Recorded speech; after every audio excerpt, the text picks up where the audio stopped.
আজকে আপনাদের সাথে ঘরোয়া পরিবেশে কিভাবে তেহারি রান্না করি সেটাই শেয়ার করব।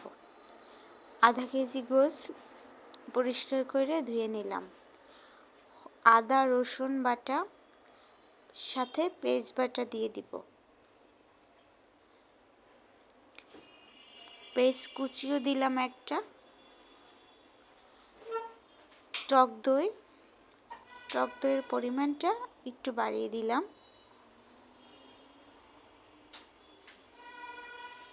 এখন লবণ দিলাম, লাল মরিচের গুঁড়া, এখানে আমি কোনো হলুদের গুঁড়া ব্যবহার করব না, সাথে জিরার গুঁড়া, ধনিয়ার গুঁড়া, গরম মশলা।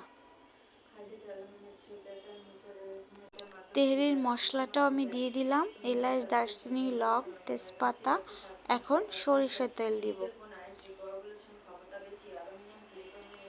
এটাকে ভালোভাবে অনেকক্ষণ মাখাই নিব, যাতে পুরো মাংসে মশলাটা ভালোভাবে লাগে যায়। আমি কিন্তু এটা 5 মিনিট ধরে মাখাইতেছিলাম। আমার মাখানো শেষ। এখন এটা চুলায় বসাই দিব। এখন ঢাকনা দিয়ে ঢাইকা 2 মিনিট পর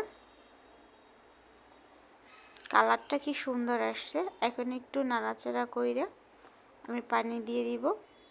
আমি এটা আর কোনো পানি ব্যবহার করব না, একেবারে 1 ঘন্টার জন্য লো আছে সেদ্ধ করে নিলাম। আগে থেকে ধুয়ে রাখা চিনি গুঁড়া চালটা দিয়ে দিলাম। এটা 5 মিনিট ভালোভাবে ভাজা নিব। এটা কিন্তু বেশি কোনো উপকরণ লাগে না, বাসায় যা আছে তা দিয়েই হয়ে যায়। ভাজা শেষ, এখন পানি দিয়ে দিব।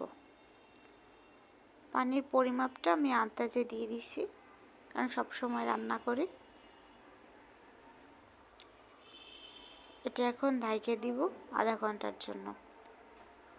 আধা ঘন্টা পর দেখেন কি সুন্দর হচ্ছে আমার তেহারি, গরম গরম। এখন একটু ঘি দিব। ঘি দিয়ে 5 মিনিটের জন্য আবার ঢাকনা দিয়ে ঢাকে দেব। ঘি দিলে কি হয়, একটা দারুণ ফ্লেভার আসে।